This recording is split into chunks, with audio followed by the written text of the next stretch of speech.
Praise the lord. దేవునికి మహిమ స్తోత్రము కలుగునుగాక. ఈ యొక్క సమయంలో ప్రభు అయిన దేవుని యొక్క నామం పేరిట మరలా దేవుని వాక్యపరముగా మనము కలుసుకోవడానికి దేవుడు మనకు అనుకూలపరిచిన ఈ సమయాలను బట్టి దేవుని స్తుతిస్తూ ఉన్నాం. ఈ లోక పరిస్థితులు చాలా అతలాకుతలముగా ఉన్నాయి. కోవిడ్-19 ఎంతో భయంకరముగా విస్తరిస్తూ ప్రజలను భయాందోళనలకు గురి చేయొచ్చు ఇబ్బంది పడుతున్న కాలంలో మనమున్నాం. దేవుని యొక్క మహాకృపను బట్టి మనమందరము కూడా ఈ దినము వరకు క్షేమముగా భద్రముగా ఆయన ఉచితమైన కృపలో కాపాడబడుతూ సంరక్షణతో ఉంచిన దేవునికి మనము స్తుతులు స్తోత్రాలు కృతజ్ఞత చెల్లించవలసిన వారం. దేవుడి యొక్క ప్రేమ సర్వసాధారణంగా సుఖములో మనకు అర్థము కాదు. దేవుని ప్రేమ ఒక వ్యక్తికి అర్థం కావాలి అంటే తప్పకుండా శ్రమ రావాలి, కష్టము రావాలి, ఏదో ఒక ఆపద, ఇబ్బంది, ఇరుకు సంభవించాలి. అప్పుడే దేవుని యొక్క ప్రేమ మనకు అర్థమవడానికి అవకాశం ఉన్నది. కాబట్టి దేవుని ప్రేమ మనకు అర్థం కావాలి అంటే ఖచ్చితంగా ఏదో ఒక అననుకూలమైన అనుభవము గుండా మనం వెళ్ళాలి. ఈ రోజున దేవుని యొక్క కృపను మనం గ్రహించుటకు ఈ కోవిడ్-19 మనకెంతో కారణముగా కనబడుతుంది. కాబట్టి ప్రభువుని మానక స్తోత్రించి కీర్తించబద్దులమై ఉన్నాం. ఈ సమయము ప్రార్థనతో ప్రార్థిద్దాం. ప్రేమ కలిగిన మా తండ్రి, పరిశుద్ధుడైన నమ్మకమైన మా దేవా, నీకు వందనాలు. నీ కుమారుడు మా ప్రభును రక్షకుడైన యేసుక్రీస్తు వారి అత్యున్నతమైన ఘనమైన శ్రేష్టమైన మహిమ కలిగిన నామం పేరిట ఈ యొక్క సమయంలో, ఈ యొక్క సాయంకాల గడియలో నీ పాదములతోకు రావడానికి మీరు ఇచ్చిన తరుణాన్ని బట్టి వందనాలు. లోకమంతా కూడా దాదాపు అన్ని దేశాల్లో కరోనా కోవిడ్-19 యొక్క వైరస్ ఎంతో విస్తరిస్తూ ఉంటుంటే నీ కాపుదల, నీ భద్రత, నీ క్షేమాన్ని మా ఎడల ఎంతో విస్తరింపచేసినందుకే నీకు స్తోత్రాలు. మేమేమై ఉన్నామో కేవలము నీ ఉచితమైన కృప వలన అయి ఉన్నామని ఎరుగుచు నీ పాదముల ఎదుట సాగిలపడి నేను స్తుతిస్తున్నాం. తండ్రి, సమయం మాకు మేలుకరంగా చేయండి. కరోనా వైరస్కు గురైపోయిన బిడ్డలందరినీ కూడా మీరే జ్ఞాపకము చేసుకొని వారికి తగిన ఆదరణ, నెమ్మది, సమాధానం అనుగ్రహించండి. అదే సమయంలో తండ్రి, నీ నామం పేరిట మరి కరోనా ద్వారా ఈ లోకాన్ని విడిచి వెళ్ళిపోయిన బిడ్డలు, వారి కుటుంబాలను మీరు ఆదరించమని ప్రార్థిస్తాం. దేవా, కరోనాకు గురై హాస్పిటలైజ్ అయ్యి ఉన్నటువంటి మమ్మల్ని ఎరిగిన బిడ్డలు, మమ్మల్ని ఎరగిన బిడ్డలు అందరినీ మీరు జ్ఞాపకము చేసుకోండి. మీ దయగలిగిన కృపతో ప్రతి ఒక్కరి ఎడల మీ కార్యమును జరిగించి మహిమ పొందండి. మేరీ రాజేశ్వరి, సంతోష్, ఆనంద్, అలాగే మిగిలిన బిడల అందరినీ కూడా మీరు జ్ఞాపకం చేసుకోండి. ఎలీషా గారు చిన్న కుమారుని కూడా మీరు జ్ఞాపకం చేసుకోండి. కార్యము చేయండి, మీరే మహిమ పొందండి. ఈ సమయం మేలుకరంగా ఉంచమని యేసుక్రీస్తు వారి నామములో ప్రార్థిస్తున్నాము తండ్రి, ఆమేన్. ఈ సమయంలో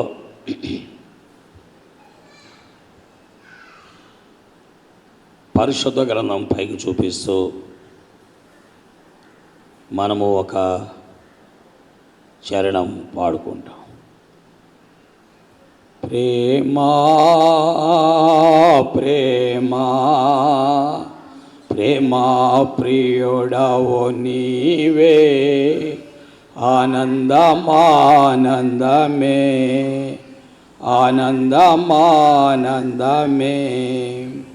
ద్రోహినయన్ నాళ్ళు నిన్ను గాంచక తిరిగితి నయ్యా, ద్రోహినై ఎన్నాళ్ళు నిన్ను గాంచక తిరిగితి నయ్యా, ప్రేమతో నా ప్రియుడా నన్ను కౌగాలించితివే,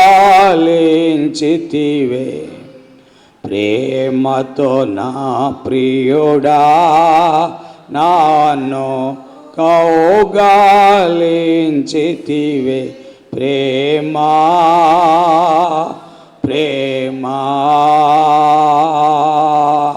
ప్రేమా ప్రియుడవు నీవే, ఆనందమానందమే ఆనందమానందమే. దేవుని వాక్యములో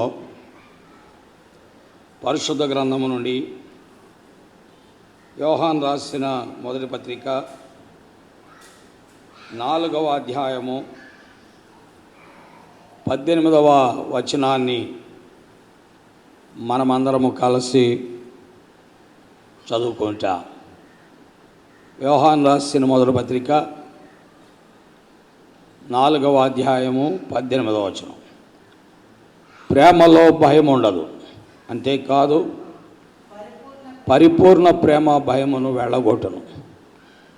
భయము దండనతో కూడినది, భయపడువాడు ప్రేమ యందు పరిపూర్ణము చేయబడినవాడు కాడు. దేవుడు ఈ లేఖన భాగములను దీవించి ఆయన మనతో మాట్లాడునుగాక. ప్రార్థన చేస్తాం. ప్రేమ కలిగిన మా తండ్రి, పరిశుద్ధుడైన నమ్మకమైన మా దేవా, నీ పరిశుద్ధ లేఖనముల యొద్దకు వస్తుండగా మీరే నీ వాక్యపరముగా మాతో మాట్లాడి మమ్మలను మీరు సంధించి మాకు జ్ఞాన హృదయాన్ని కలుగు చేయమని నీ సన్నిధిలో ప్రార్థన చేయించున్నా. ప్రేమగలిగిన మా తండ్రి, నువ్వు మాట్లాడే దేవుడవు మోగవాడవు కాదు. మానవుని యొక్క మాట మాకు నష్టమును కష్టమును కలుగు చేస్తుంది. నీ మాట మా ఆత్మను శుద్ధి చేస్తుంది, మా హృదయమును వెలిగిస్తుంది, నీతో మా సంబంధాన్ని అభివృద్ధిపరుస్తుంది. కాబట్టి నీ కార్యమును చేసి మీరే మా అందరితో మాట్లాడమని నన్ను నీ శిలువ చాటుకు తెచ్చుకుంటూ యేసుక్రీస్తు వారి నామములో ప్రార్థిస్తున్నాము తండ్రి, ఆమేన్.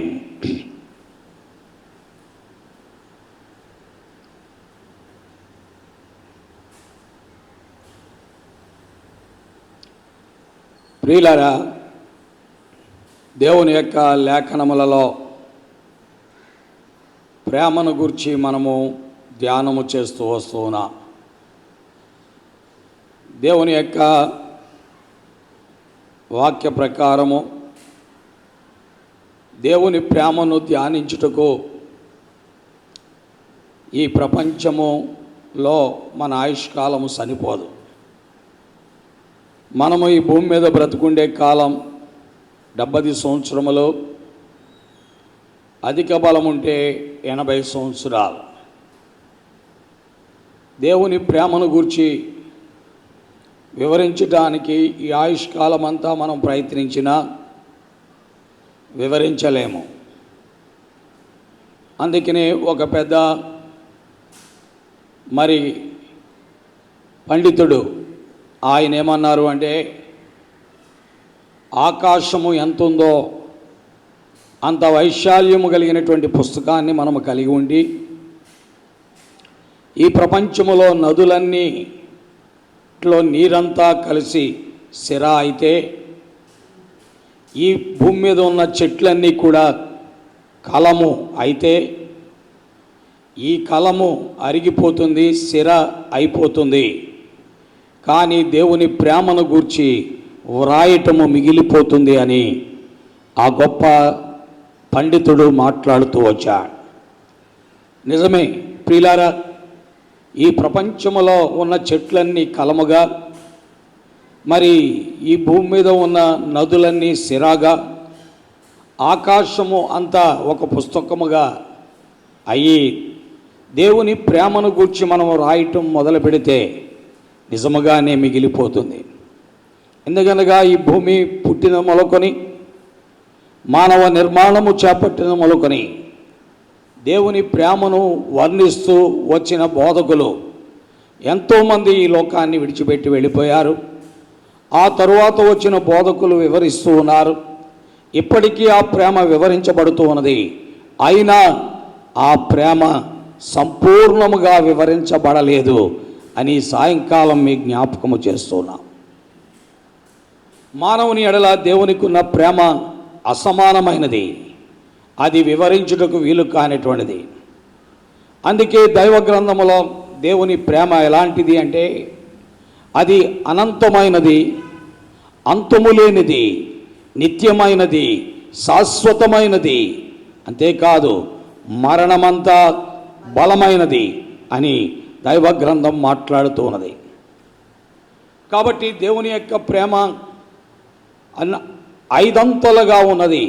అందుకే అనంతమైన ప్రేమతో దేవుడు మానవుణ్ణి ప్రేమించి, మానవ నాశనాన్ని కోరనటువంటి దేవుడు మానవుణ్ణి ఆ పాప చీకటి నుండి మానవుని యొక్క ఆత్మను విడిపించి, మానవుడు ఈ లోకాన్ని విడిచిపెట్టిన తరువాత దేవుడుండే స్థలములో యుగయుగాలు ఉండుట కొరకాయ ఆ దేవుడే తన ఏకైక కుమారుణ్ణి ఈ మానవ పాపి అయిన మానవుని కొరకు బలిగా ఇవ్వటానికి ఆయన నిర్ణయించుకున్నారు. కాబట్టి దేవుని యొక్క ప్రేమ ఎంతో అనంతమైనటువంటిది. నీకొక్కగానైనా ఒక్క కొడుకు ఉంటే ఆ కొడుకును పరాయి వ్యక్తి కొరకై నువ్వు బలిగా ఇవ్వగలవా? ఒకే ఒక కొడుకు నీకున్నాడు, అయితే ఎదర వ్యక్తి యొక్క ప్రాణరక్షణ కొరకు నీ కొడుకును నువ్వు బలిగా ఇవ్వగలవా? ఈ ప్రపంచములో ఆ త్యాగాన్ని చేయగలిగిన వారు ఎవరున్నారు? దేవుడే ఆ త్యాగమును చేశారు. సర్వలోకములో ఉన్న మానవులు వారికి తోచిన మార్గములో, వారికి తోచిన ఆలోచనలను బట్టి, వారి నిర్ణయాలను బట్టి ఈ లోకములో ఉన్న భయంకరమైన నీచమైన కృత్యాలకు బానిసలై పాపములో పడిపోతే మానవ నాశనాన్ని కోరనటువంటి దేవుడు మానవుణ్ణి ఎంతో అనంతమైన ప్రేమతో ప్రేమించి ఆ నాశనము నుండి మానవుణ్ణి విడుదల చేయడికే ఆ దేవుడు ఆరని మారని నిత్యమైన ప్రేమ కలిగిన ఆ దేవుడు తన ఏకైక కుమారుడైన యేసుక్రీస్తు వారిని మానవ పాపము కొరకై ప్రాయశ్చిత్తార్థముగా ఆయన ఈ లోకములోనికి పంపించాడు. అందుకే యోహాను రాసిన మొదటి పత్రిక 4వ అధ్యాయం 10వ వచనములో మనము దేవుని ప్రేమించిదిమని కాదు, ఆయన తానే మనలను ప్రేమించి మన పాపములకు ప్రాయశ్చిత్తమైండుటకు తన కుమారుని పంపెను, ఇందులో ప్రేమ ఉన్నది. కాబట్టి ప్రభు నీ విమోచన కొరకు, నీ పాప ప్రాయశ్చిత్తము కొరకై తన ఏకైక కుమారుణ్ణి సిలువకు బలిగా చేయుట కొరకై ఆయన ఈ లోకములోనికి పంపించాడు. అలాగు నా కుమారుడు మనందరి పాపముల కొరకై సిలువకి ఎక్కాడు అని దేవుని వాక్యములో మనము చూస్తున్నాం. అందుకేమని రాయబడింది? క్రీస్తు మిమ్మును ప్రేమించి మీ కొరకై తన్ను తాను దేవునికి బలిగాను అర్పణగాను చేసుకున్నాడు అని దేవుని వాక్యములో మరి ఎఫెసీ 5వ అధ్యాయం 2వ వచనములో మనము చదువుతూ ఉన్నాం. క్రీస్తు మిమ్మును ప్రేమించి మీ పాపముల కొరకై తన్ను తాను దేవునికి బలిగా అర్పణగా చేసుకున్నాడని దేవుని వాక్యములో మనము చూస్తున్నాం. అలాగున కుమారుడు బలి ఎవడి ద్వారా, ఆయన సిలువ వేయబడి ద్వారా, సిలువలో రక్తము చిందించుడు ద్వారా అనేకుల పాపములను భరించి తన ప్రాణమును ధారపోయడం ద్వారా మానవ పాపానికి పరిహారము కలిగినది. అందుకే దైవజనుడు కీర్తన 49వ అధ్యాయం 7వ వచనములో ఈ రీతిగా చెప్పాడు, ఎవడును ఏ విధము చేతనైనను తన సహోదరుని విమోచింపలేడు, వాని కుళ్ళు చూడక దేవుని సన్నిధిని వాని నిమిత్తము ప్రాయశ్చిత్తము చేయగలవాడెవడనూ లేడు. వారి ప్రాణ విమోచన ధనము బహు గొప్పది, అది ఎన్నటికీ తీరక అట్లుండవలసినదని దేవుని వాక్యములో మనము చదువుతూ ఉన్నాం. కాబట్టి ప్రియులారా, అనగా రుణము తీర్చలేనటువంటి, బాకీ తీర్చలేనటువంటి ప్రేమతో ఆయన మానవుణ్ణి ప్రేమించి మానవ పాప పరిహారము కొరకై తన కుమారుణ్ణి బలిగా అర్పించినటువంటి దేవుడు. ఆ దేవుడు మన నుండి కూడా అదే ప్రేమను ఆయన కోరుకుంటూ ఉన్నాడు. అందుకే ఆ దేవుడు మన నుండి కోరుతూ ఆయన ప్రేమను పొందిన మనం ఆయనను ప్రేమించబద్ధులమై ఉన్నాం. అందుకే దేవుని వాక్యములో మనము చూస్తున్నాం.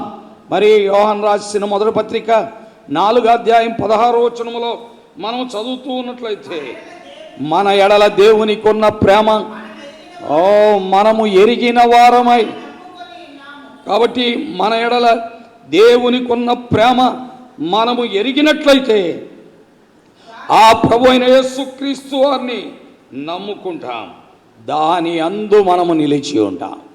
కాబట్టి మన ఎడల దేవునికి ఉన్న ప్రేమ మనము ఎరగాలని దేవుడు కోరుకుంటున్నాడు.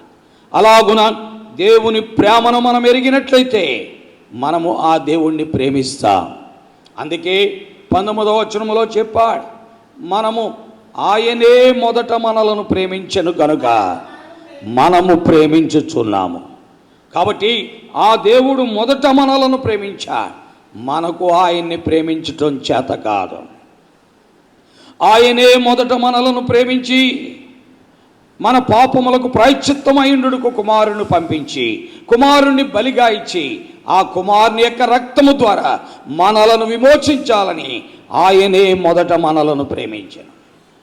కాబట్టి ఈ రోజున మనము ఆయన్ని ప్రేమించగలుగుతున్నాం, ఆయన బైబిల్ పట్టుకోగలుగుతున్నాం, ఆయన మందిరానికి రాగలుగుతున్నాం, ఆయన సన్నిధిలో కూర్చోగలుగుతున్నాం, మనకు తోచినదేదో ఆయన కానుక పెట్టెలో వేయగలుగుతున్నాం.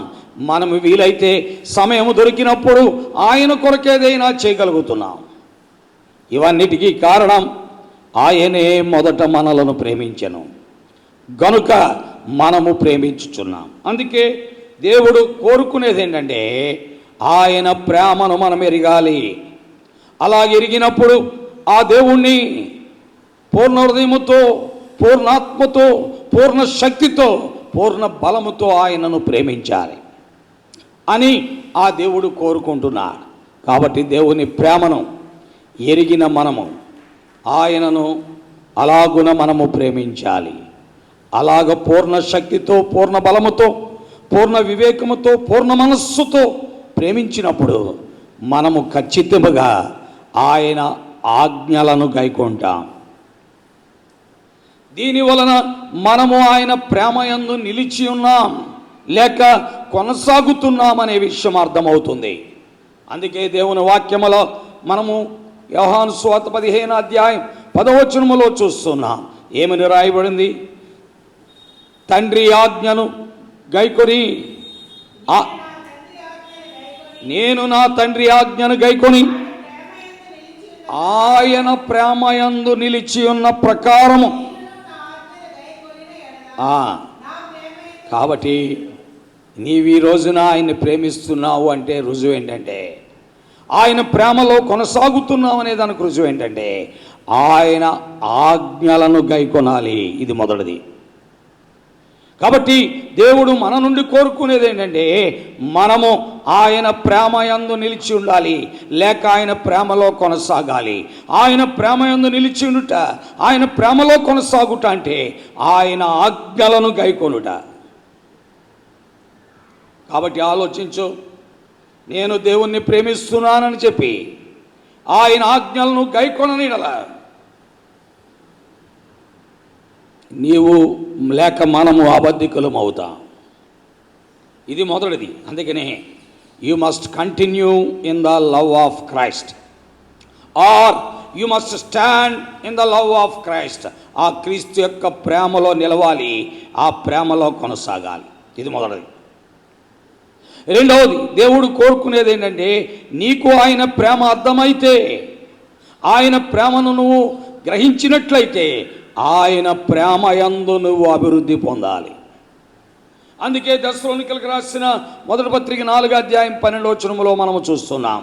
దెస్సలోనికలు విగ్రహారాధికులు, వారు విగ్రహములను విడిచిపెట్టి జీవము గలవాడు సత్యవంతులైన ఆ ప్రభువైన యేసుక్రీస్తు వారి వైపు తిరిగారు అని దెస్సలోనికలకు రాసిన మొదటి పత్రిక 1వ అధ్యాయం 9-10 వచనాల్లో మనము చూస్తున్నాం. ఇలాగున విగ్రహాలు విడిచిపెట్టి క్రీస్తు వైపు తిరిగిన వారు క్రీస్తు ప్రేమలో అభివృద్ధి పొందుతూ ఉన్నారు. ప్రియమైన దేవుని వాక్యం వింటున్న బిడ్డలారా, అందుకే దేవుని వాక్యములో మనము చూస్తున్నాం, క్రీస్తు నిన్ను ప్రేమించిన ప్రేమ నీకు అర్థమైతే ఆ ప్రేమలో నీవు అభివృద్ధి పొందుతావు. ఆ ప్రేమలో నువ్వు అభివృద్ధి పొందావనే దానికి రుజువు ఏంటంటే ఒకరి ఎడల ఒకరికి ప్రేమ ఉంటుంది. అంతేకాదు, మనుషులందరి ఎడల ప్రేమ చూపిస్తావు.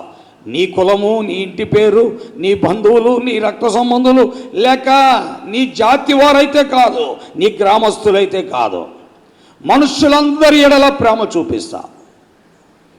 ఇదే క్రీస్తు ప్రేమలో అభివృద్ధి పొందుట. ఇది రెండవది. మూడవది దేవుని వాక్యములో మనము చూస్తున్నాం. మూడవది దేవుని వాక్యములో ఏంటంటే ఆయన ప్రేమలో మనం ఏం చేయాలండి?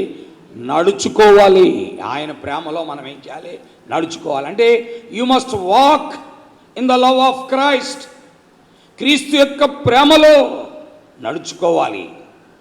అందుకే దేవుని వాక్యములు ఎఫెసీ 5:2లో చెప్తూ ఉన్నాడు. ఏమన్నా అంటే క్రీస్తు మిమ్మును ప్రేమించి మీరు పరిమళ వాసనగా ఉండుట కొరకై మన కొరకు తన్ను తాను బలిగాను, అర్పణముగాను బలిగాను దేవునికి అప్పగించుకుని, అలాగుననే మీరును ప్రేమ కలిగి నడుచుకొనుడి. చూసారా, క్రీస్తు నిన్ను ప్రేమించాడు. దేనికి? ఎప్పుడు ప్రేమించాడు? నీవు దుర్వాసనలో ఉన్నప్పుడు, భయంకరమైన పాపములో ఉన్నప్పుడు, అక్రమములో ఉన్నప్పుడు, అవిధేయతలో ఉన్నప్పుడు, మోసగాడుగా ఉన్నప్పుడు, అబద్ధికుడుగా ఉన్నప్పుడు, దొంగగా ఉన్నప్పుడు, టక్కరోడుగా ఉన్నప్పుడు, ఆయనకి విరోధిగా, భక్తిహీనుడిగా, పాపిగా, శత్రువుగా, ఆయనకు దూరస్తుడుగా నీవు ఉన్నప్పుడు ఆయన నిన్ను ప్రేమించాడు.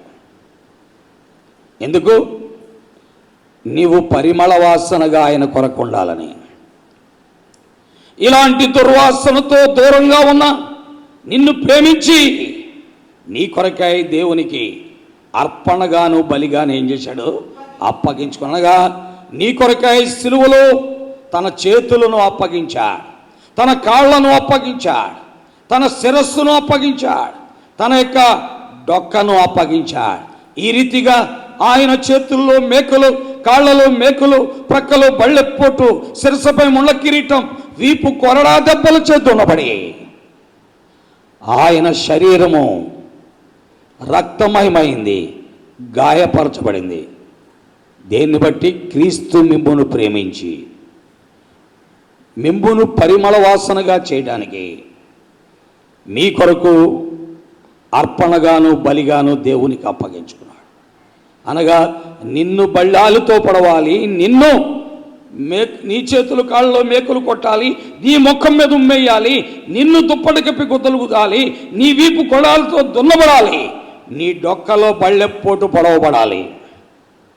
నిన్ను నీ వీపు మీద బరువైన సిలువ మోపి కొరడాలతో కొట్టుచు నిన్ను గొల్గతా కొండకి ఈడ్చుకెళ్ళాలి. అయితే నీకు బదులుగా నీ స్థానములో ఆయన తన దేహమును అప్పగించారు. ఎందుకని?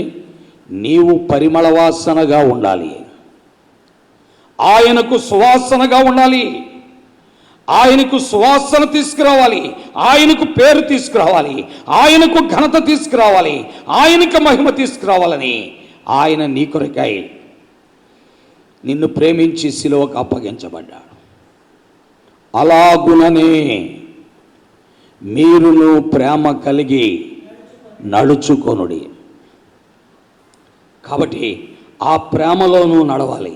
దేవుడు నిన్ను ప్రేమించిన ప్రేమ ఏదో నీకు అర్థమైతే ఆ ప్రేమలో నువ్వు నడుస్తావు, ఆ ప్రేమలో నువ్వు నిలిచిపోతావు. ఆ ప్రేమ అర్థమైంది కాబట్టి అపోస్తలుడైనటువంటి పౌలు, అవునా, ఆయన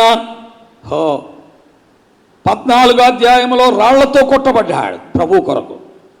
అలాగే 16 అధ్యాయంలో చొక్కా తీసేసి బెత్తాలతో కొట్టి బొండ వేసి జైల్లో వేశారు. ఆయన క్రీస్తు ప్రేమలో నడుస్తున్నాడు. అక్కడ మధ్యరాత్రి వేళ ప్రార్థిస్తున్నాడు.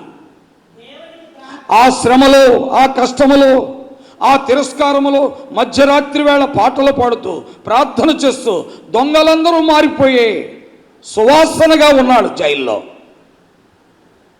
పిల్లరా, ఆ జైలు అధికారి కూడా మారిపోయాడు. ఇప్పుడు ఆ జైలు అధికారి ఈయనకు గాయాలు కట్టి ఇంటికి తీసుకెళ్ళి భోజనం పెట్టాడు. పిల్లరా, అలాగుననే మీరును ప్రేమ కలిగి నడుచుకొనుడి. దేవుని ప్రేమ నీకు అర్థమైతే దేవుని ప్రేమలో నువ్వు నడుస్తావు, ఇతరులను ప్రేమిస్తావు, వారి కష్టాల్లో ఆదుకుంటావు. అందుకే దేవుని ప్రేమ అర్థమైనటువంటి విలియం కేరీ 1793 సంవత్సరంలో మరి ఇంగ్లాండ్ దేశాన్ని వదిలిపెట్టి భార్య బిడ్డలతో ఈ యొక్క చీకటి దేశానికి, భారతదేశానికి వచ్చి ఆ వెస్ట్ బెంగాల్లో ఉండి ఈ భారతదేశంలో ఉన్న చీకటిని, అంధత్వములో ఉన్న ప్రజలను, చీకటిలో ఉన్న ప్రజలను, పాపములో ఉన్న ప్రజలను, అజ్ఞానములో ఉన్న ప్రజలను, దేవునికి విరోధముగా వెళ్ళిపోతూ సృష్టమును ఆరాధిస్తున్న ప్రజలను సృష్టికర్త వైపు తిప్పడానికి ఆ ఇంగ్లాండ్ దేశమును వదిలి భారతదేశానికి వచ్చాడు. అలాగుననే మీరును ప్రేమ కలిగి నడుచుకొనుడి. దేవుని ప్రేమ విలియం కేరీకి అర్థమైంది కాబట్టి నాకక్కడ ఇల్లు ఉంటుందా, వాకులు ఉంటుందా, భోజనం ఉంటుందా, సరైనటువంటి బాత్రూమ్ ఉంటుందా, సరైన వసతులు ఉంటాయా, ఇవేమీ ఆలోచించలేదు.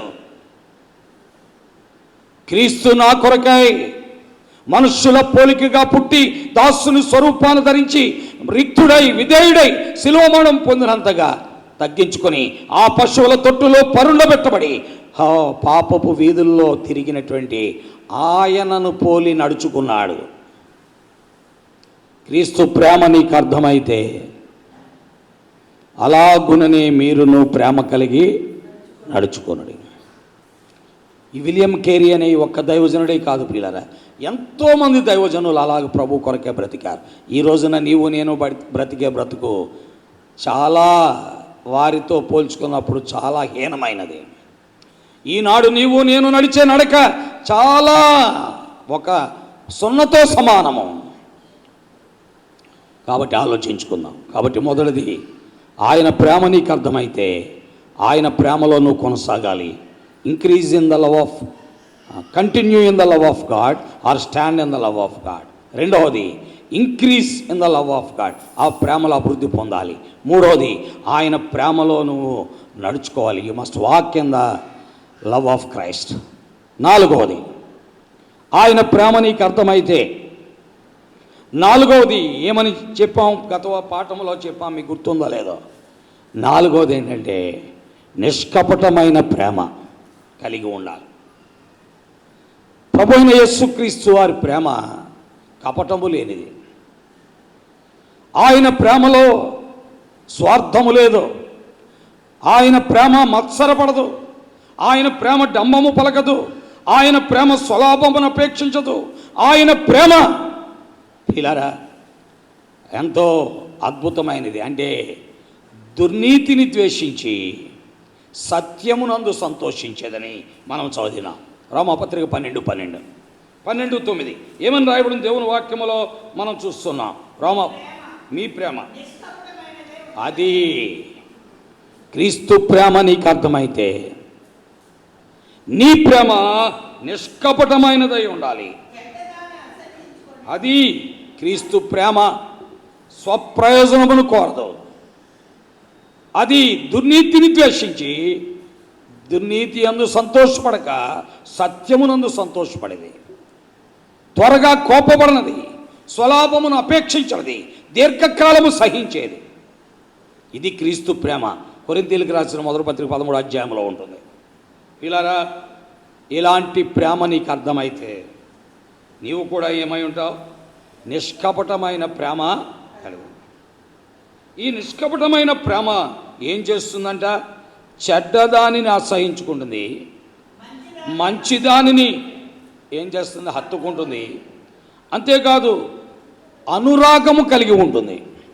ప్రేమలో ఏముంటుంది? అనురాగము. అంటే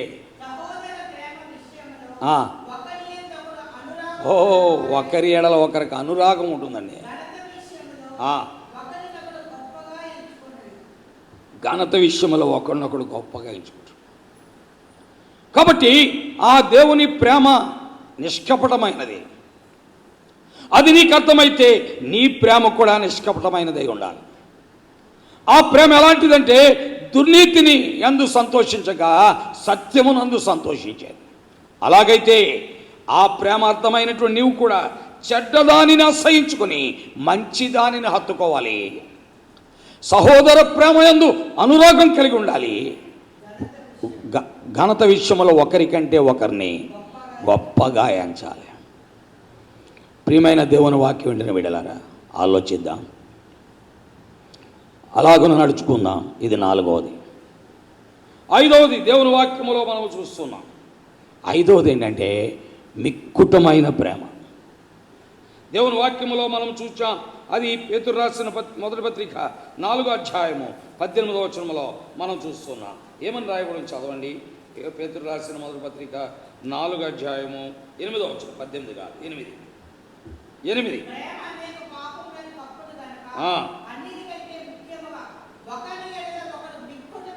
పిల్లల ఒకని ఎడల ఒకడు ఏం కలిగి ఉండాలండి?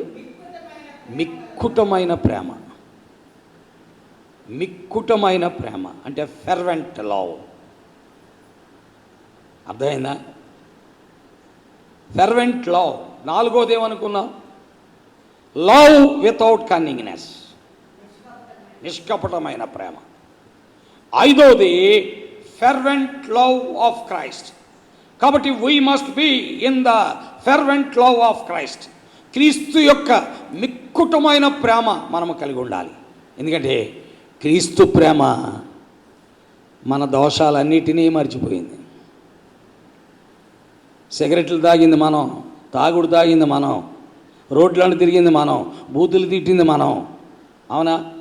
దొంగతనాలు చేసింది మనం, అక్రమాలు చేసింది మానవులు, పాపాలు చేసింది మానవులు, టక్కరి మాటలు మాట్లాడింది మానవులు, మోసయుక్తంగా అబద్ధికులుగా మాట్లాడింది మానవులు. అయితే ఈ దోషాలన్నిటినీ కప్పి నిన్ను ప్రేమించిందే క్రీస్తు ప్రేమ. అందుకే అపోస్తులైన పౌలు అన్నాడు, నేను దూషకుడును, హింసకుడును, హానికరుణ్ణి. నేను ఆయన్ని దూషించిన వాడిని, ఆయన నమ్మిన వారిని హింసించిన వాడిని, ఆయన నమ్మిన వారిని ఈడ్చుకొని వచ్చిన వాడిని, హాని చేసిన వాడిని. అయితే నీవెంత దౌర్భాగ్యుడు, ఎంత దుర్మార్గుడు, ఎంత దొంగ, ఇంత నన్ను తృణీకరించి, నన్ను ద్వేషించి, నన్ను నమ్మిన వారిని హింసించి, నన్ను నమ్మిన వారిని దూషించి, నన్ను నమ్మిన వారికి హాని చేసిన నిన్ను నేను రక్షించాలా అని అనలేదు. ప్రభు యొక్క ప్రేమ అదే. ప్రియమైన దేవుని వాక్యం వెంటనే బిడ్డలారా, ఆయన ప్రేమ దోషములన్నిటినీ ఏం చేస్తుందండి? కప్పుతుంది. మనం ఎంత ఘోర పాపాత్ములమైన ఆయన పిలుస్తున్నాడు. ఎంత ఘోర పాపాత్ముడవైనా ప్రేమించును రారా, ఘోర పాపాత్ముడవైనా ప్రేమించును రారా, పాప భారముతో రారా, పాదములపై బడరా. పిల్లరా, ఎంత ఘోర పాపాత్ముడైనా ప్రేమించేవాడు. ప్రేమ దోషములను కప్పేది.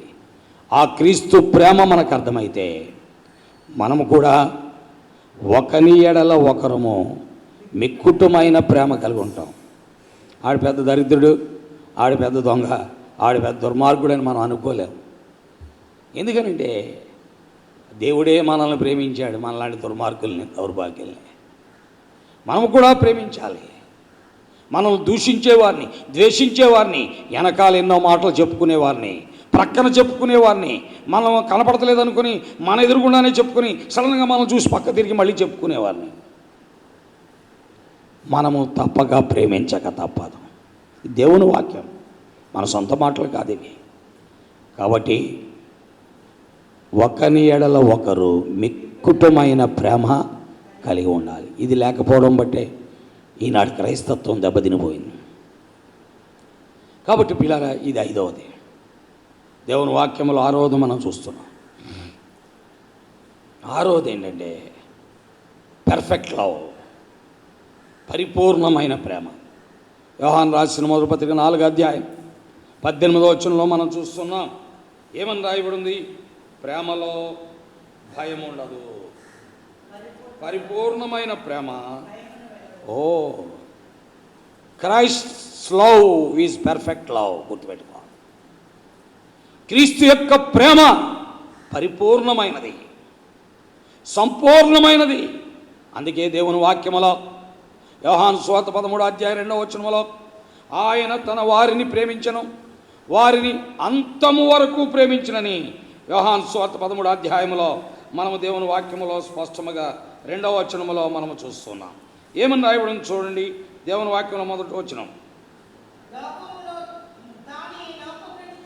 తాను ఈ లోకము నుండి తండ్రి యొద్దకు వెళ్ళవలసిన గడియ వచ్చినని యేసు పస్కా పండుగకు ముందే ఎరిగిన వాడై లోకములో ఉన్న తన వారిని ప్రేమించి వారిని అంతము వరకు ప్రేమించినని కింద 2 రాశాడు.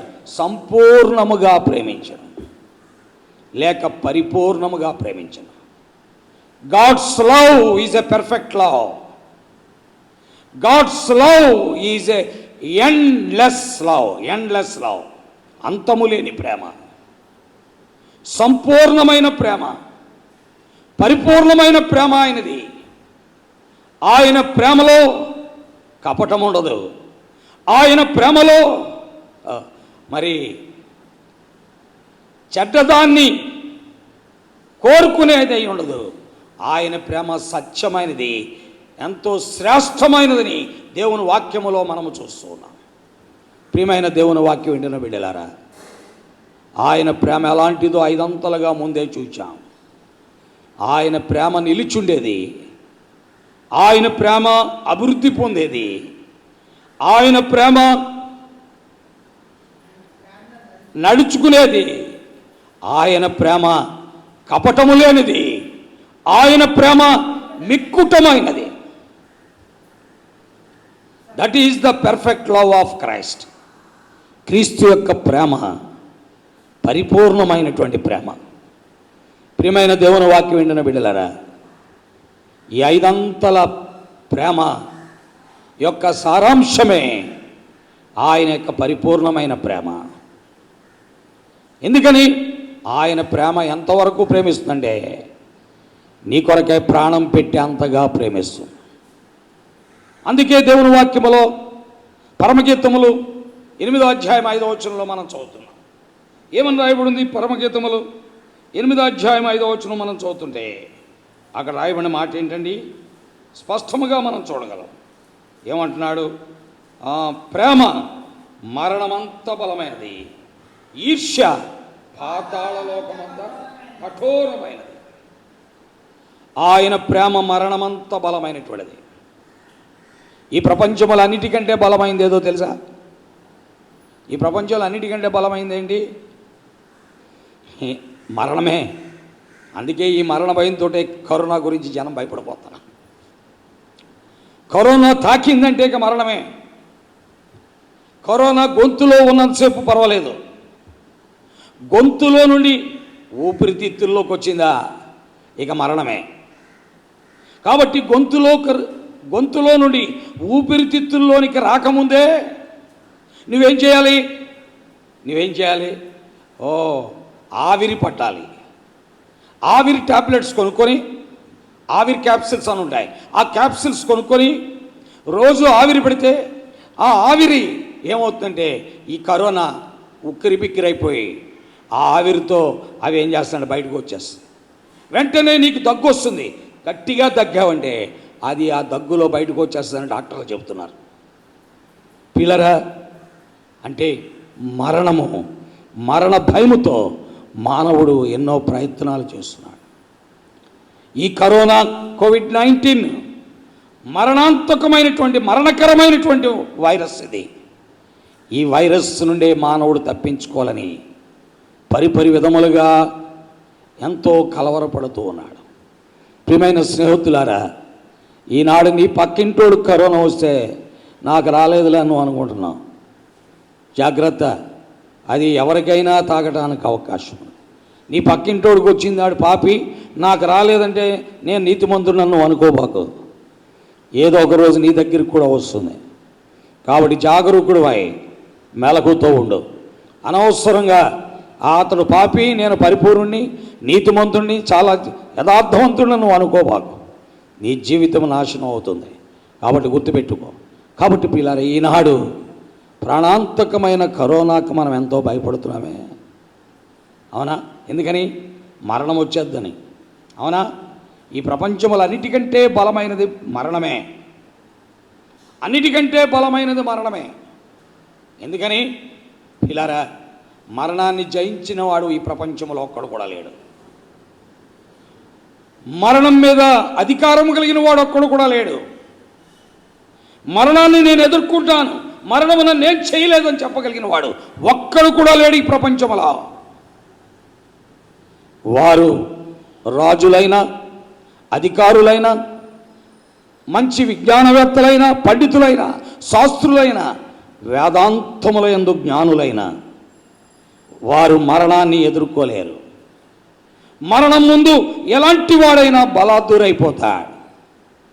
ఒకవేళ ఈ ప్రపంచంలో ఉన్న 220 భాషలు మాట్లాడేవాడైనా మరణం వచ్చినప్పుడు దానికి దాసోహం అవ్వాల్సిందే. కాబట్టి ప్రపంచంలో అన్నిటికంటే బలమైనది మరణమే. మరణము కంటే బలమైనది క్రీస్తు యొక్క ప్రేమ. గుర్తుపెట్టుకో. Christ love is more than death. మరణము కంటే బలమైనటువంటిది క్రీస్తు యొక్క ప్రేమ. ఎందుకని? నిన్ను మరణము నుండి తప్పించుటకు, వారిని మరణము నుండి తప్పించుటకును, వారి ప్రాణమును మరణము నుండి విడిపించుటకును, కరువులో వారిని కాపాడుటకును ఆయన తన ప్రాణమును దారబోశాడని దేవుని వాక్యములో కీర్తన గ్రంథం 33వ అధ్యాయంలో మనం చూస్తున్నాం. ఏమని రాయబడి చదవండి. దేవుని వాక్యములో మనం చూస్తున్నాం. కీర్తన గ్రంథం 33వ అధ్యాయంలో మనం చూడగలిగిన సత్యం అదే. ఏమని రాయబడింది? 33:17 వచనం. రక్షించుటకు గుర్రము అక్కరకు రాదు, అది దాని విశేష బలము చేత మనుషులను తప్పింపజాలదు. వారి ప్రాణమును మరణం నుండి తప్పించుటకును, కరువులో వారిని సజీవులుగా కాపాడుటకును ఆ ప్రభు ఒక్కడే సమర్థుడు. ఆ ప్రభు ఒక్కడే సరిపోయిన వాడు. దేవుని వాక్యములో మనం చూస్తున్నాం. ఆయనకు మరణము పైన అధికారం ఉన్నది. అందుకే ఆ ప్రభువైన యేసుక్రీస్తు వారు యోహాను సువార్త 10వ అధ్యాయం 18-19 వచనాల్లో అన్నారు, నా ప్రాణము పెట్టుటకును తిరిగి దాన్ని తీసుకొనుటకు నాకు అధికారము కలదు. ఈ ప్రపంచములో మరణము పైన అధికారము కలిగిన వాడు ఆయన ఒక్కడే. ఆ ప్రభువైన యేసుక్రీస్తు వారు సర్వాధికారి అయినటువంటి దేవుడు. అందుకనే రోమా 9:5 పితరులు వీరివారు శరీరమును బట్టి క్రీస్తు వీరిలో పుట్టెను గాని ఆయన సర్వాధికారి అయిన దేవుడైండి నిరంతరము స్తోత్రార్హుడై ఉన్నాడు. ఆయన సర్వాధికారము కలిగినటువంటి దేవుడు. ఆ ప్రభువైన యేసుక్రీస్తు వారికి మరణము పైన అధికారము కలిగినటువంటి వాడు, సమాధి పైన అధికారము కలిగినటువంటి వాడు. అందుకనే 4 రోజులు మరణమై 4 రోజులైంది, సమాధి చేయబడిన లాజరుతో అన్నాడు, లాజరు బయటికి రమ్మన్నాడు. కాబట్టి ప్రియులారా, ఆయన ప్రేమ మరణమంత బలమైనటువంటిది. నిన్ను మరణము నుండి తప్పించుటకు, కరువులో సజీవులుగా నిన్ను కాపాడుకు ఆ ప్రియ ప్రభు ఆ సిలువకెక్కాడు. అందుకే దేవుని వాక్యములో జీవితకాలమంతా మరణ భయము చేత దాస్యమునకు లోబడిన వారిని విడిపించుటకును, మరణ రాక్షసుడి చేతిలో నుండి మానవులను తప్పించుటకు ఆ ప్రియ ప్రభు సిలువలో తన ప్రాణమును ధారపోసిన వాడుకున్నాడు. ఆయన ప్రేమ పరిపూర్ణమైనటువంటిది, కపటము లేనిటువంటిది, మిక్కుటమైనటువంటిది, నిలుచుండేటువంటిది. ఆయన ప్రేమ శ్రేష్టమైనటువంటిది. అలాంటి పరిపూర్ణమైన ప్రేమ ఈ ప్రపంచంలో నువ్వెక్కడైనా గుర్తించగలవా? అది నీ తల్లి ప్రేమ, నీ తండ్రి ప్రేమ, నీ భార్య ప్రేమ, నీ భర్త ప్రేమ, నీ బిడ్డల ప్రేమ, నీ కులస్తుల ప్రేమ, లేక నీ మతస్థుల ప్రేమ, లేక నీ ఇంటి పేరటోళ్ళ ప్రేమ, అన్నిటినీ మించిపోయినదే క్రీస్తు ప్రేమ. కాబట్టి ఆ క్రీస్తు ప్రేమను, ఆ పరిపూర్ణమైన క్రీస్తు ప్రేమను నువ్వు ఎరిగావా? ఆ పరిపూర్ణమైన క్రీస్తు ప్రేమలో ఏముండదండి? భయము ఉండదు. ఆ పరిపూర్ణమైన క్రీస్తు ప్రేమ భయమును ఎడబాపుతుంది. కాబట్టి ఇంకా క్రీస్తు దగ్గరికి రావడానికి నువ్వు భయపడుతున్నావు, ఆయన్ని కలిగి ఉండటానికి భయపడుతున్నావు అంటే ఇంకా క్రీస్తు ప్రేమ నీకు అర్థం కాలేదు. ఆ పరిపూర్ణమైన ప్రేమ నీకు అర్థం కాలేదు కాబట్టి ఇంకా దూరంగా ఉన్నావు. లేకపోతే ఈ పాటికే ఆయన కాడి నీ మీద ఎత్తుకుంటావు, ఆయన కాడి నువ్వు మోయటానికి సిద్ధంగా ఉంటావు. ప్రియమైన దేవుని వాక్యం వింటున్న బిడ్డలారా, ప్రభు అయిన యేసుక్రీస్తు వారి యొక్క ప్రేమ పరిపూర్ణమైనది. ఈ ప్రపంచంలో ఎవ్వరూ చూపించలేరు అట్లాంటి ప్రేమ. ఆ ప్రేమను కలిగినటువంటి, ఆ ప్రేమను గ్రహిస్తే ఆ ప్రేమే నీ జీవితంలో రూపాంతరతను తీసుకొస్తుంది. ఆ క్రీస్తు ప్రేమ ఏం చేస్తుందో తెలుసా? ఆయన శిలువ మీద చేతుల్లో మేకులు కొట్టి, కాళ్ళలో మేకులు కొట్టి, శిరసుపై ముళ్ళ కిరీటదారుడై, రక్తము కారుతూ, డొక్కలో పళ్ళె పొట్టు పొడవబడి, ఎంతో గాయములతో బాధపడుతుంటే ఆ కుడివైపున దొంగ ఒకటి అడిగాడు. ఏమన్నాడు తెలుసా? మనకైతే ఇది న్యాయమే, మనము చేసిన వాటికి శిక్ష అనుభవించుచున్నాం, ఆయన యందు ఏ తప్పిదమును లేదు అని చెప్పి, ప్రభువా నీ రాజ్యముతో నీ వచ్చినప్పుడు నన్ను జ్ఞాపకం చేసుకోమన్నాడు. ఆ కూని కోరి, ఆ దొంగ, ఆ సంఘ విద్రోహ శక్తి, భయంకరమైనటువంటి వ్యక్తి ఎంతో ఘోరమైన పాపాలు చేసి సిలువైపడ్డాడు. ఏ పాపము లేని పావనమూర్తి అయిన యేసుక్రీస్తు తన కొరకై ప్రాణం పెట్టాడు. కాబట్టి అతనితో ఏమన్నాడు? నేడు నీవు నాతో కూడా పరదేశులో ఉండు అన్నాడు. ప్రియులారా, దేవుని ప్రేమ నీకు అర్థమైతే, ఆ పరిపూర్ణ ప్రేమను గుర్తెరిగితే ఆ ప్రేమలో భయం ఉండదు. అందుకే ఆ భయము లేని ప్రేమతోటే ఆ దొంగ ప్రభువుని అడిగాడు, ప్రభువా నన్ను క్షమించు, నీ రాజ్యంలోకి తీసుకోమన్నాడు. ప్రభు వెంటనే అన్నాడు, నేడు నీవు నాతో కూడా పరదేశ్. ఇంకా నీకు ఆయన ప్రేమ అర్థం కాలేదు. అందుకే ఆయన దగ్గరికి రాలేకపోతున్నావు, ఆయనకు ప్రార్థన చేయలేకపోతున్నావు, ఆయన దగ్గర పాపం ఒప్పుకోలేకపోతున్నావు, ఆయన దగ్గర నీ పాపాన్ని ఒప్పుకొని దాన్ని విడిచిపెట్టుడు కొరకాయి తీర్మానం చేయలేకపోతున్నావు, ఆయనతో సంబంధం పెట్టుకొని ఆయన్ని వెంబడించడానికి నిర్ణయం చేయలేక ఇంకా పాపములోనే కొట్టుమిట్లాడుతూ ఎటు తోచని స్థితిలో నీకు నీవే నాశనాన్ని కొని తెచ్చుకుంటున్నావు. ఇప్పటికైనా మించిపోయింది లేదు. ప్రభు దగ్గరికి రా. ప్రభు ప్రేమి 5 ప్రేమతో ప్రేమ కలిగిన దేవుడు, 5 ప్రేమ కలిగిన దేవుడు ఆ పరిపూర్ణమైన ప్రేమతో నిన్ను ప్రేమిస్తున్నాడు. కాబట్టి ఆయన అంటున్నాడు, నా యొద్దకు వచ్చి వాడిని నేను ఎంత మాత్రమునో త్రోసివేయను. ఎవరు ఆయన్ని దగ్గరికి వస్తారు? ఎవరు ఆయనకు అప్పగించుకుంటారు? ప్రభువా, ఇంకా నీ ప్రేమను నేను ఎరగనటువంటి మందమతులను, అంధులను, అజ్ఞానిని, గుడ్డివాడును, దిగంబరుడును, దిక్కుమాలను ఆయన నన్ను కనికరించు తండ్రి అని ఆ ప్రభు దగ్గరికి వెళితే ప్రభు ఖచ్చితంగా నిన్ను క్షమిస్తాడు, నిన్ను కడుగుతాడు, నిన్ను శుద్ధి చేస్తాడు. ప్రభుకు అసాధ్యమైంది ఏదీ లేదు. ఆయన చేయగలిగిన సమర్థుడు. కాబట్టి ఆయన దగ్గరికి వెళ్దాం, ప్రభువుని అడుగుదాం. ప్రభు తన వాక్యమును మన గ్రహింపులోకి తీసుకుని వచ్చును గాక. ఆమేన్. ప్రార్థిస్తాం. 2 నిమిషాలు ఒక్కసారి నిన్ను గూర్చి నువ్వు ఆలోచించుకో.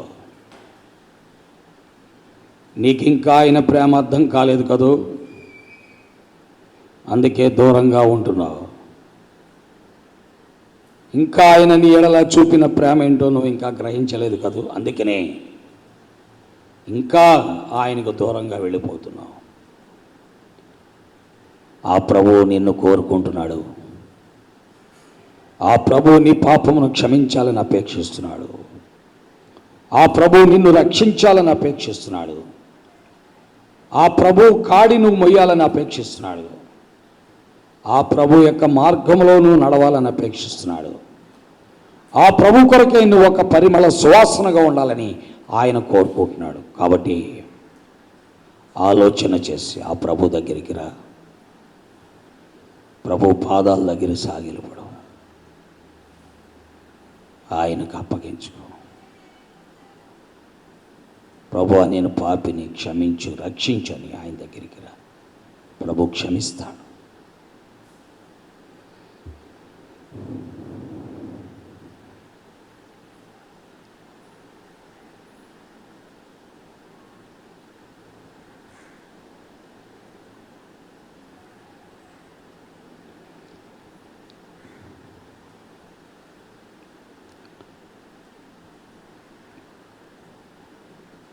పరిశుద్ధుడైన ప్రేమ కలిగిన మా తండ్రి,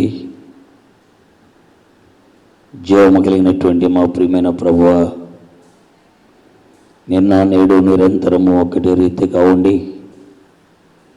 మాట ఇచ్చి నెరవేర్చేటువంటి మా ప్రభువా, నీ మహాత్యము కలిగిన నామం పేరిట నీవెంతగా మమ్మల్ని ప్రేమించావో, నీ ప్రేమ మా ఎడల ఎన్నెన్ని విధములుగా ఉన్నదో నీ లేఖనముల్లో పొందుపరిచి నువ్వు మాతో మాట్లాడుతున్నావు.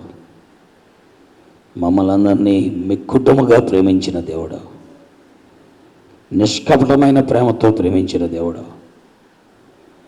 దేవా, మా కొరకై మరణమంత బలమైన ప్రేమతో ప్రేమించిన దేవుడు, మా కొరకై సిలువలో త్యాగమైన దేవుడు, మరణమును గెలిచి తిరిగి లేచిన దేవుడు, ఈనాటికి చేతులు చాపుచున్న దేవుడు, ఈనాటికి నీ వద్దకు వస్తే నీతో మమ్మల్ని యుగయుగాలు ఉంచుకునేటువంటి దేవుడు. సహాయము చేయండి, కార్యమును జరిగించండి. మీరే మహిమ, ఘనత, ప్రభావాలు పొందండి. మీ చేతులకు అప్పగించుకుంటూ విస్తారమైన నీ కృప, మీ దయ కోరుకుంటూ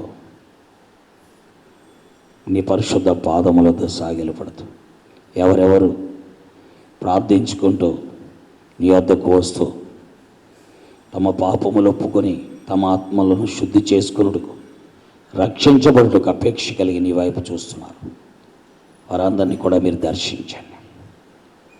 అలాగే తండ్రి, నీ వాక్యములో నిలిచి నీ ప్రేమను గ్రహించి నీ వలె సువాసనతో కూడిన జీవితాన్ని కొనసాగించుటకు ఇష్టపడుతూ సాక్షులుగా బ్రతకాలని ఎంతమందికి ముందుకు వస్తున్నారు వాళ్ళందరినీ కూడా జ్ఞాపకం చేసుకోమని యేసుక్రీస్తు వారి అత్యున్నతమైన ఘనమైన శ్రేష్టమైన హెచ్చరించబడిన నామములో స్తోత్రించి ప్రార్థించి నీ ఆత్మ ద్వారా వారిని ముద్రించి మహిమ పొందమని యేసుక్రీస్తు వారి నామములో మనవి చేయుచున్నాము తండ్రి, ఆమేన్. తండ్రి, కుమార, పరిశుద్ధాత్మ త్రియేక దేవుని యొక్క నిండైన సహాయము చేరువచ్చిన ప్రతి ఒక్కరికి, ఆయన నమ్మిన బిడ్డలకును, వాక్యం వింటున్న వారికి, సకల పరిశుద్ధులకును ఇప్పుడు ఎల్లప్పుడూ సదా తోడయుండునుగాక. ఆమేన్. Praise lord. అందరికీ వందనాలు. ప్రభు యొక్క ప్రేమను ఎరిగి ప్రభుకి దగ్గరగా రండి. ప్రభుని వెంబడించండి. ప్రభు కొరకే తీర్మానాలు చేయండి. ఆయనలో ఉండే ఆశీర్వాదాలు పొందండి.